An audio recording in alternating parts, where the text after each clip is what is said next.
কিরে রাঙা, আজ ওদের তুই দুধ এত কম দিলি? তোকে তো প্রতিদিনই কাঁচা ঘাস খাওয়াই, তোর মেয়ের জন্য দুধ রেখে দেই, তারপরও তুই প্রতিদিন কেন এত দুধ কম দিস বলতো? আমারও তো সংসার আছে নাকি?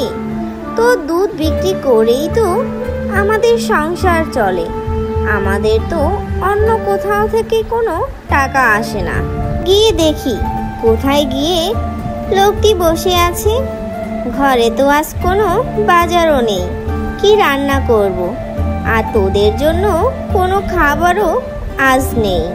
তারপর সে সেখান থেকে চলে গেল। কি করি কিছুই তো ভেবে পাচ্ছি না। ওইদিকে রাঙাও দুধ প্রতিদিনই কম দিচ্ছে, ঘরে তো মনে হয় কোনো খাবারই নেই। গিন্নি তো কানের কাছে এসেই বকবকানি শুরু করবে। সব জায়গায় তো সকাল থেকে কাজ খুঁজলাম, কিন্তু কোথাও কোনো কাজ পেলাম না। এইখানে তো আমাদের পুকুরটা আছে, এখানে যদি কিছু মাছ ছাড়তে পারতাম তাও আমাদের দিনটা বেশ ভালোই কাটতো। কিন্তু কে মাছ দিবে? এই অভাবের সংসারে কেউই তো আমাদের কিছু টাকা ধার দেবে না। কি গো, সেই সকালে যে ঘর থেকে বের হলি আর তো ঘরে ফিরলে না। এখন তো বেলা প্রায় 11টা বাজে, কিছু তো খেতে হবে নাকি?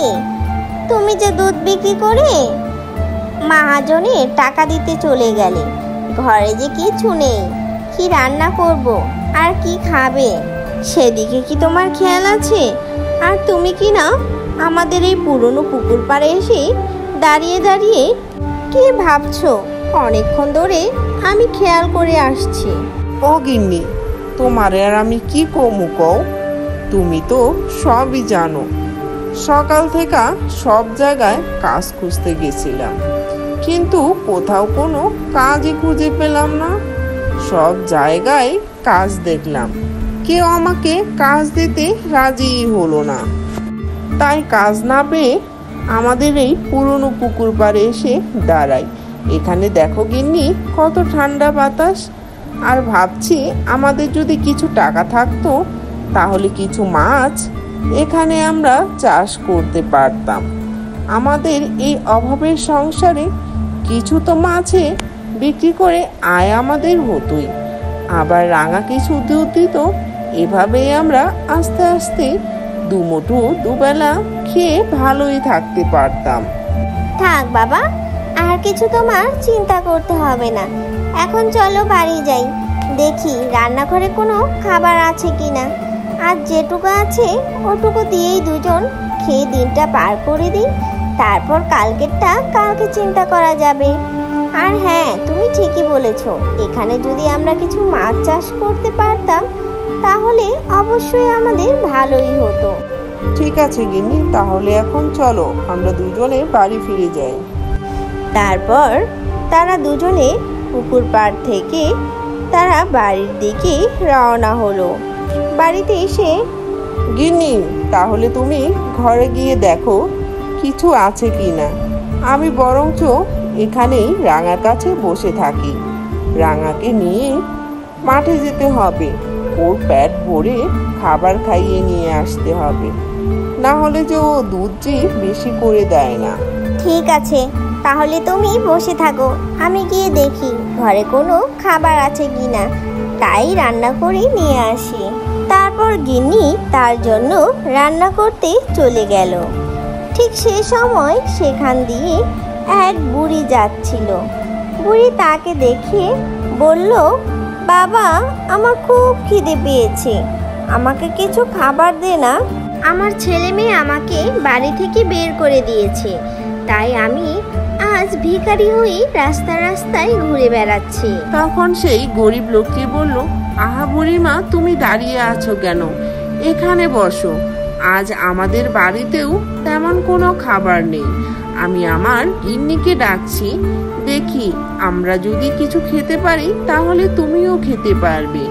গিন্নি, ও গিন্নি, একবার এদিকে এসো তো, খাবার নিয়ে এসো। দেখো, এক বুড়িমা এসেছে আমাদের বাড়িতে। তারপর তার বউ এসে বলে, আজ আমাদের ঘরে কোনো খাবার নেই, আজ আমাদের না খেয়েও থাকতে হবে। বুড়িমা, আমাদেরকে ক্ষমা করে দিবেন, আমরা অনেক গরিব মানুষ, তাই আমরা আপনাদেরকে কিছু খাওয়াতে পারলাম না। বুড়ি তখন তাদের দুজনের কথায় বেশ খুশি হলো আর বলল, তোমরা আমাকে খাওয়াতে পারোনি তো কি হয়েছে, তোমরা তো চেষ্টা করেছিলে, আজ তো তোমরাও না খেয়ে থাকবে, তাই আমি তোমাদের জন্য একটি ছোট্ট মাছ নিয়ে এসেছি। এই মাছটি তোমরা তোমাদের পুকুরে ছেড়ে দিবে, দেখবে তোমাদের আর কোনো অভাব অনটন থাকবে না। এই বলেই বুড়ি সেখান থেকে চলে গেল। আর তখন তারা দুজনে মিলে মাছটি নিয়ে সেই পুকুর পাড়ে চলে গেল আর গিন্নির হাতেই সেই মাছটি পুকুরে ছেড়ে দিল। তারা দুজনে বাড়ি ফিরে এলো। বাড়ি ফিরে এসে গিন্নি রান্না করতে চলে গেল, কিন্তু ঘরে তো কোনো খাবারই ছিল না। তাই গিন্নি ঘর থেকে বেরিয়ে অন্য কোনো কাজে চলে গেল। কিছুদিন পর তারা দেখতে পেল বুড়ির দেওয়া সেই একটি মাছে থেকে অনেক মাছই পুকুরে ভরে গেছে। তারা অনেক খুশি হয়ে গেল আর তারপর থেকে সেই মাছ বিক্রি করেই তাদের সংসার চলল।